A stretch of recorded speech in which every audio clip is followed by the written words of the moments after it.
Hello বন্ধুরা, কেমন আছো তোমরা সবাই? আজকে তোমাদের সাথে শেয়ার করব আমের খুব মজার একটা ড্রিঙ্কের রেসিপি। আমের অনেক রেসিপি তোমাদের সাথে শেয়ার করেছি, তবে এই রেসিপিটা একবার বানিয়ে দেখো। আম প্রায় শেষের দিকে, একবার বানালেই বুঝতে পারবে কতটা মজার এই রেসিপি। এখানে দুটো মিডিয়াম সাইজের আম নিয়ে নিয়েছি আর আমের শাঁসটাকে বার করে নিচ্ছি। এইভাবে কেটে নিলে খুব সহজেই আমের শাঁস বার করে নেওয়া যায়। এখানে দুটো আম দিয়ে অনেক ডেজার্ট তৈরি করে নেব। ডেজার্টের পরিমাণ যদি বেশি হয়, এখানে আমি 6 গ্লাস ডেজার্ট বানিয়ে নেব। সেক্ষেত্রে দুটো আম একেবারে পারফেক্ট হবে। আম দিয়ে জেলি বানিয়ে নেব আর সেই জেলি দিয়ে ডেজার্ট তৈরি করে নেব। যদি বেশি পরিমাণে বানাতে হয় সেক্ষেত্রে আমের পরিমাণও বাড়িয়ে নিতে হবে। আমের ভিতরের শাঁসের অংশটা খুব ভালোভাবে বার করে নিয়েছে এইভাবে। এখন এখানে একটা মিক্সিং বাউলে দিয়ে দিচ্ছি আর এর সাথে দিয়ে দেব হাফ কাপ জল দিয়ে এর একটা পেস্ট বানিয়ে নেব। পেস্টটা বানিয়ে নিয়ে এখানে একটা ছাকনা দিয়ে খুব ভালোভাবে ছেঁকে নিচ্ছি। ভালোভাবে ছেঁকে নিয়েছি। এখন এটা অনেক গাঢ় আছে আমের এই পিউরিটা। এর মধ্যে আরও হাফ কাপ জল মিক্স করছি, তার সাথে 1/4 কাপ অ্যাড করেছি চিনি আর হাফ চামচ এখানে অ্যাড করছি আগার আগর পাউডার। এখন খুব ভালোভাবে এটা আগে মিক্স করে নিচ্ছি। মিক্স করে নেওয়ার পরে তারপরে এটাকে জাল করে নিতে হবে, নাহলে লাম্পস চলে আসবে। এখন এটাকে 2 মিনিট ধরে জাল করে নেব। যখন এটা ফুটতে থাকবে তার 1 মিনিট জাল করব, খুব বেশি জাল করার প্রয়োজন নেই। এখন এটা ফুটতে লেগেছে আর এর বেশি এটাকে জাল করছি না।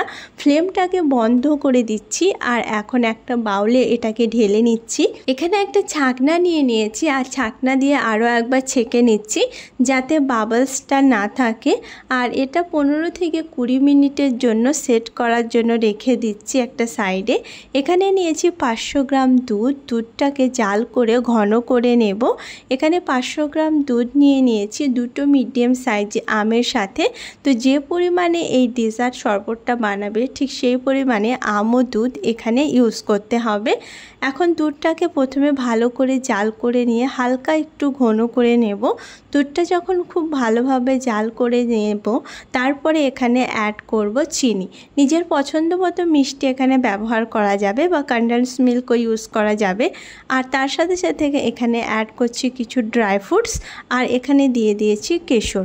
কালারের জন্য এই কেশরটা ইউজ করেছি, তবে কেশর না থাকলে ফুড কালার বা কোনো কিছু কালার ইউজ করার প্রয়োজন নেই, জাস্ট কালারের জন্য এটা ব্যবহার করা হয়েছে।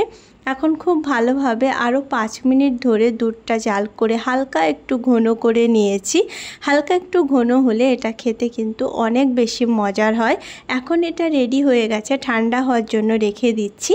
এখন এখানে জেলিটা পুরোপুরি সেট হয়ে গেছে আর এখন এটা কাট করে নিচ্ছি, ছোট ছোট এইভাবে পিস করে কেটে নিচ্ছি।